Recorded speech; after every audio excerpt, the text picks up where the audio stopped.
Nous avons également d'autres initiatives qui sont envisagées dans le cadre de la zone de libre-échange continentale africaine. Nous avons par exemple le projet de Business Investment Forum pour donner l'occasion aux différents opérateurs, aux différents acteurs économiques de se rencontrer. On a fait le premier Business Investment Forum en Angola. Et nous avons également des foires qui sont organisées, des foires commerciales intra-africaines. La dernière foire a été organisée en Afrique du Sud. La prochaine foire va être organisée très prochainement en Côte d'Ivoire. Alors, la mise en œuvre de tous ces projets que je viens de rappeler, le plan du développement des infrastructures en Afrique, le plan du développement industriel de l'Afrique, le plan du développement agricole de l'Afrique et la zone de libre-échange continentale africaine, permettra de booster l'économie africaine et surtout de créer des emplois, des dizaines de millions d'emplois pour les jeunes. Parce qu'il y a 20 à 25 millions de jeunes africains qui arrivent sur le marché du travail chaque année. Ces jeunes ont besoin d'être employés et la mise en œuvre de ces projets permettra de créer justement 20 à 25 et même 30 millions d'emplois chaque année. Donc,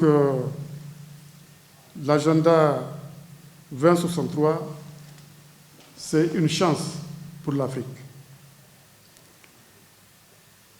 Afrique qui fait face à des défis multiformes, des défis institutionnels, des défis sécuritaires, des défis climatiques.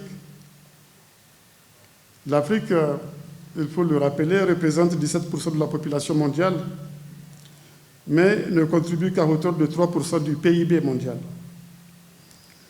Pour relever ces défis, notre continent, je l'ai rappelé, je me résume, a besoin d'infrastructures, d'industrie, d'un secteur agricole dynamique et de commerce intra-africain.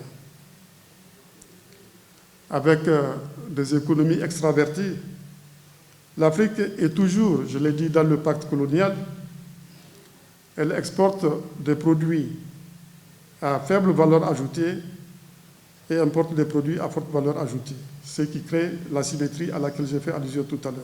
Il faut donc mettre fin à cette asymétrie qui est une des sources de notre appauvrissement.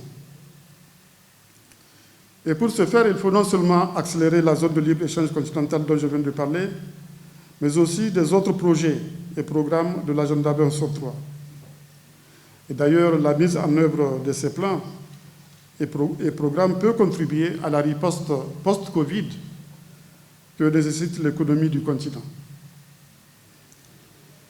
La zone de libre-échange continentale est en bonne voie. Pour accélérer sa mise en œuvre,